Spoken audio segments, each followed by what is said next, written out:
So folks, since this is a super hot topic, which is also going to be covered in the upcoming webinar on the 16th of May, if I'm not mistaken, I want to actually go. Go on a platform and cover one of the topics here, like how to search properly for a project, because this is something that I'm repeatedly asked. And let's maybe just take a look what's good and what's not, and then we can highlight do's and don'ts a little bit. So let's start here with a simple freelancer platform, freelancer map. So what you typically want to do, right, if you are searching for quick win project, again, quick win does not mean that this is the process that we're going to build up together based on niche, positioning, target audience, client avatar, USP, offering, and obviously lead generation, sales, and much more when it comes to scaling. No, this is the project outreach method, and that's what we are showing in terms of, or in situations when we want to generate quick project wins. We are utilizing everything what is there, and basically using the market systems like platforms or partners, headhunters, recruiters to actually apply for a project. Again, this is something for quick win, and that's something that we offer for clients who need revenue, need projects urgently, not for something that we sustainably build up for scaling. So this is for IT freelancers and also for a lot of businesses. So if that's interesting for you, watch this video. So you go on a freelancer map, for example, you type in here, for example, Microsoft Dynamics 365. So maybe start off at, why is this a good search term, and why is Microsoft Dynamics 365 a good search term? Because it covers a lot of key points. Again, that's Boolean search here, right?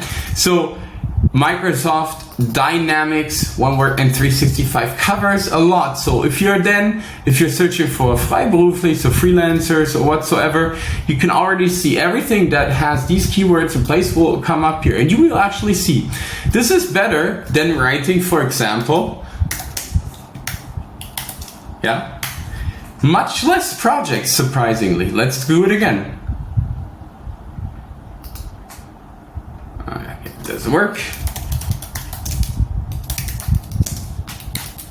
Boom, 50. It's clear why, I hope.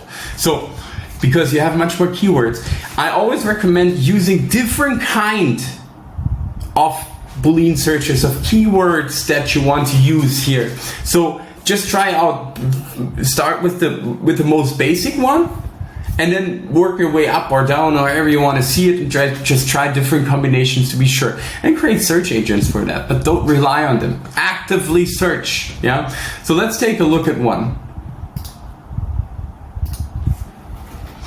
Awesome. So let's just say this is the one, So you actually, or maybe you have something in German. Actually, this is fine, right? Since I'm speaking English anyways right now. So what you have here, it's for page contracting, and if you wanted to apply for this project with your CV, so what I would recommend is check your CV for all the relevant keywords in this project description. You have to have the keywords at least a dozen times. Recruiters or headhunters, to make it through that first wave, they work with parsers, right? We have parsers in the mentoring, which we are going to use in this case. Make sure that you are actually using the keywords that they want to hear, because the first step, not towards the end customer, the first step through the recruiter, the junior recruiter, senior consultant, or whatsoever, will be how many times this is keyworded in your project description. So let's go through, right? So if you don't have the terminology CRM implementation, dynamic CRM implementation, if this is a must-have, you should have Cobra CRM, a super old CRM, by the way. Dynamics needs to be 1 million times in that. Sales needs to be in there. Field service needs to be in there. Marketing needs to be in there. Maybe other apps, project operation and so. This is soft, right? Introduction you want to have. Old system, no keyword, right? prototype, so POC would be good. Medical healthcare is probably a nice to have requirement. So Microsoft CRM you want to have, maybe CE, customer engagement in a new world.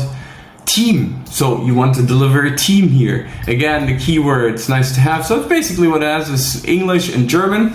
So fluent in English, obviously also a requirement in German. So this should be in your CV, yeah? So adapt your CV. I think this is the same one, just in German. No, it's still in English. It's actually the same one. That's again the same one. Let's just check this one. Boom. So now if you had this, you want to have D365, F&O, finance and operation. You want to have accounting like German HGB or IFRS or something like that, yeah? Traveling costs, invoices and everything, HGB, German. So these kind of things need to be not like between the lines, so visible. Maybe even have that on a one-pager. I have done many times a CRM implementation. Yeah, so this is super important if you apply for projects. I don't want to see, and that's what I see all the time, one CV that fits it all.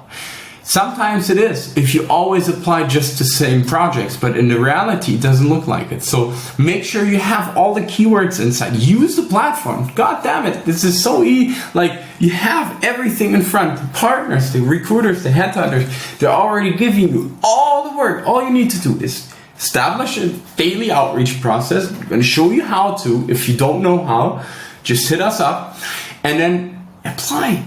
It can't get any easier. You have basically projects on the silver tablet. On the other hand, you have resources on Freelancer Map as well. So just type in, like for example here, Microsoft Dynamics 365. Still, I'm not even logged in. I'm not registered. So all you can see is that's how companies look for you. Differentiate yourself. Let's just take one. This is anonymous, right? So I don't want to go into any detail here about someone specific. So I just randomly pick someone, and you can see you upload your CV. It's exactly what I'm saying. You always want to have your CV updated. We have a CV template how to use. We get very good feedback from the customers, so recommend hitting us up for the feedback. You want to have maybe different kind of versions. Here he has a project top 5 list. Good. You can also add a tier. I always recommend German and English. And then, as I say, maybe you have a CV format for sales. Maybe you have dynamic sales. Maybe you have a CV format for Salesforce. You know, individualize it. Yeah? And you can see this is derived out of CV. This is fine. Everything is clear. This is pretty straightforward. There's nothing else. I would always have the intro as well. You can also adapt it on Freelancer Map. Here's the project history. So quite experienced here. Nothing to add, but the real data is here. Make sure if you put the data on a platform such as Freelancer Map, again, the base is your CV. Make sure you put exactly the most necessary points also in the first minute. Everybody, we're in a short format, short content age. We're basically, our brain is trained to absorb information very quickly. So they need to be visible on the very first page. Yeah, super important. That's what we teach when we adapt the CVs. So that's Freelancer Map. So for example, also, as I'm speaking right now, what you shouldn't do, what you should do on basically on applying for projects. The same goes, of course, for LinkedIn. Super good. So, right, obviously, you need to link your LinkedIn, which is the first channel on business level for IT consulting, with the other platforms, yeah, because some even ask, give me your LinkedIn profile. They look for you. So I see it every time that your LinkedIn profile sucks. I'm not saying that you need to be an influencer, but imagine you're a freelancer or a business owner. These days, the recruiters, the headhunters, the customers, they look for you, of course. And if you're in an interview process, for application process, or direct customer acquisition process. They do their research. They at least put your name of you, if you're a freelancer, or your company on LinkedIn. Maybe you don't even have a website. So where do you think they're gonna look? Not on Snapchat. So they're gonna look on LinkedIn. So your LinkedIn needs to be on point. That's why we put so much emphasis on. Take a look at my LinkedIn, yeah? Take a look at clients' LinkedIns. And we're just gonna randomly pick here some, yeah? Again, whoops. We went to Sales Navigator, that's fine. So maybe just to, again, give you a glimpse. Yay. Doesn't work. Open image. I don't want an image. You go to hell. Okay, whatever. Let's open one here. So this one looks, again, I'm picking this super randomly. I don't really care who it is, who it's not. This looks super good. You have a nice banner. You have clearly written for whom he's set up, for which expertise this person is standing. Cheers to him. You have a very good, not perfect, because a little bit you can improve it here, but the about text is also very clearly here. I'm an expert in experience, not so much activity, but this is on point, right? If somebody's searching, you can see already, awesome, yeah, I know what he stands for. Let's take a different example. Boom, boom, boom. Let's take this person. Again, completely and random. I don't care about the names, just an example. And you can see he is a freelancer for DCI, is a consultant solution architect. So that's it, right? There's no about text, there is no further information, there's no website to LinkedIn. So a little bit less information, right? If you ask me about like for interested customers, you can see that many times. Yeah. If you, I know I'm a Sales Navigator, so if I'm just going here, yeah, that I didn't want. Let's go to my profile again, just to give you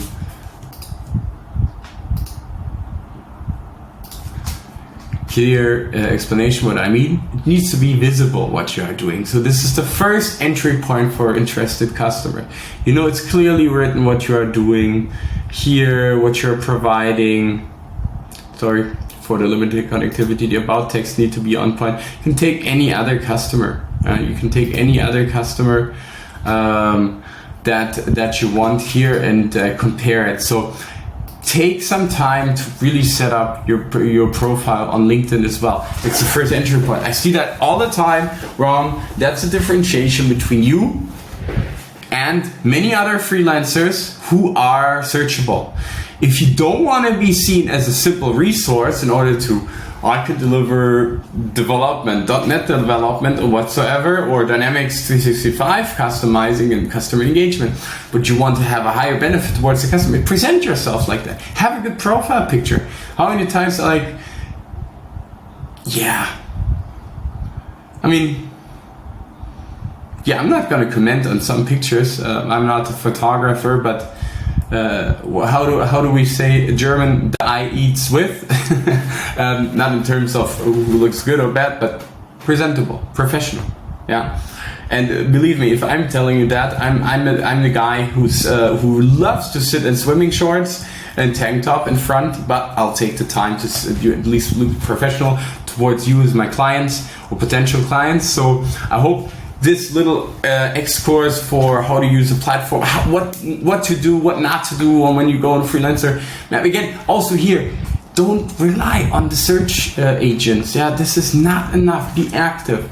If you don't know how, come to us. How to use platforms, how to present yourself professionally, how to present yourself on LinkedIn.